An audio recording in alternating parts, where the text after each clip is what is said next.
Muy buen día, queridos estudiantes. Vamos a comenzar una nueva cápsula de educación ciudadana sobre cómo impacta un sistema económico en la vida de las personas. Recordar las precauciones COVID-19, lavado de manos, estornudar o toser con el antebrazo, mantener una distancia mínima de 1 metro, evitar tocarse los ojos, no compartir bombillas, vasos o cubiertos y evitar saludar con la mano o dar besos. El objetivo de la clase es evaluar las relaciones entre el Estado y el mercado, considerando temas como sueldos justos, productividad, carga tributaria, comercio justo, probidad, desarrollo sustentable y riqueza y pobreza. Entonces, ¿cómo impacta un sistema económico en la vida de las personas? Respondiendo a esta pregunta, vamos a ver entonces cómo los sistemas económicos pueden seguir diferentes modelos, pero qué significa vivir bajo distintos sistemas económicos, cuáles son sus diferencias y cómo nos ayudan a proteger la dignidad de las personas, es lo que vamos a ver en esta cápsula. Y comenzaremos con ejemplos, ¿cierto? El caso de Juan y Francisco. Vamos a comenzar entonces con el caso de Juan, en base al libre mercado. Juan vive en un país donde el sistema económico que existe es el del libre mercado. Juan tiene 40 años y acaba de heredar 30 hectáreas de tierra que eran de su padre. Luego de pensar qué hacer con las tierras, decide que lo mejor sería utilizarla para cultivar. Para esto, decide hacer un estudio de qué es más rentable y decide producir maíz.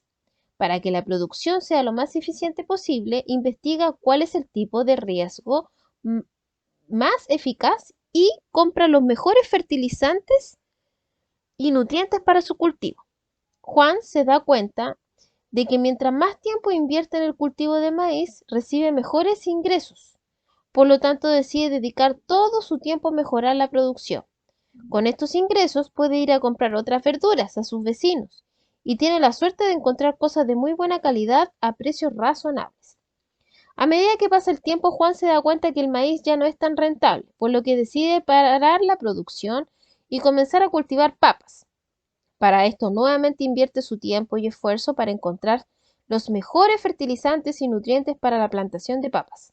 Gracias a su trabajo y esfuerzo, Juan vive bien, ha desarrollado sus talentos y llega a ser un gran empresario. En esta economía no todos tienen la misma suerte. Por ejemplo, Pedro, uno de los trabajadores de Juan, se dedica a la plantación de lechugas, pero lamentablemente la tierra que tiene para cultivar no es la mejor y además no tiene los recursos para mejorar el riego y comprar mejores fertilizantes, por lo que no le dedica mucho tiempo a esto. En vez de eso, decide buscar empleo y trabajar en la producción de Juan, donde le pagan un salario mayor que lo que él gana con las lechugas para poder vivir. Ahora vamos a ver el ejemplo de Francisco, con una planificación central. Francisco es un hombre de 45 años y vive en un país que tiene una economía centralmente planificada. Francisco tiene un terreno de 1 hectárea, al igual que sus vecinos, el cual quiere utilizar para cultivo. Para esto, Francisco debe dirigirse a su municipio para pedir un permiso de producción. Al ir al municipio le entregan un permiso para producir trigo, a pesar de que él prefería producir maíz.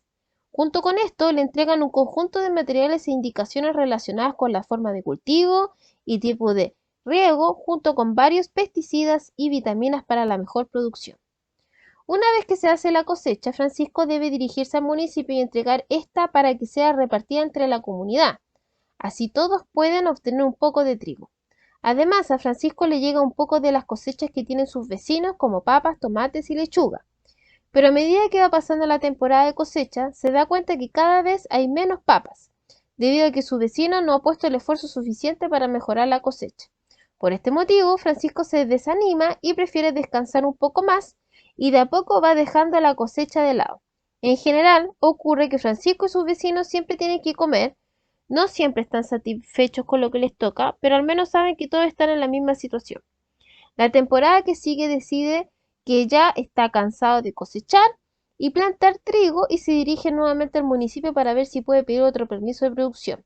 En general es un proceso lento, por lo tanto Francisco debe esperar la respuesta.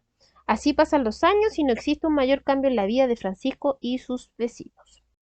¿Cómo lo explicaría un economista? Los casos del recurso anterior buscan graficar sistemas económicos en extremo. ¿Pero qué pasa en la vida real? La siguiente fuente explica cómo estos distintos modelos pueden afectar a la vida de las personas.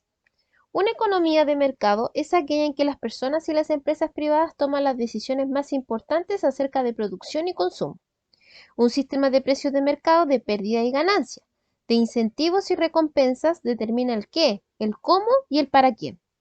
Las empresas producen los bienes que generan los máximos beneficios. El qué, utilizando las técnicas de producción que resultan menos costosas. El cómo.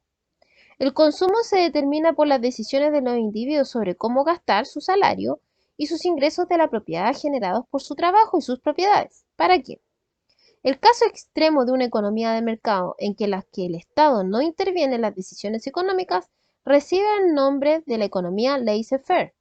En cambio, una economía centralizada es aquella en la que el Estado toma todas las decisiones importantes sobre la producción y la distribución.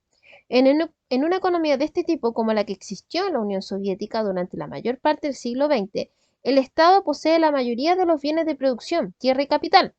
También es dueño y dirige las operaciones de las empresas en la mayoría de las industrias. Es el patrón de casi todos los trabajadores y le dice cómo desempeñar sus tareas y decide cómo la producción de una sociedad debe dividirse entre los diferentes bienes y servicios. En resumen, en una economía centralizada el Estado responde las principales preguntas económicas por medio de la propiedad de los recursos y el poder para imponer sus decisiones.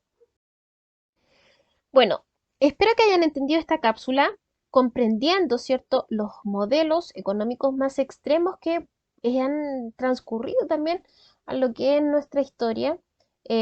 Por ejemplo, la de planificación central, en donde el Estado interviene totalmente, y el de la libre mercado, ¿cierto?, donde la economía funciona por sí sola.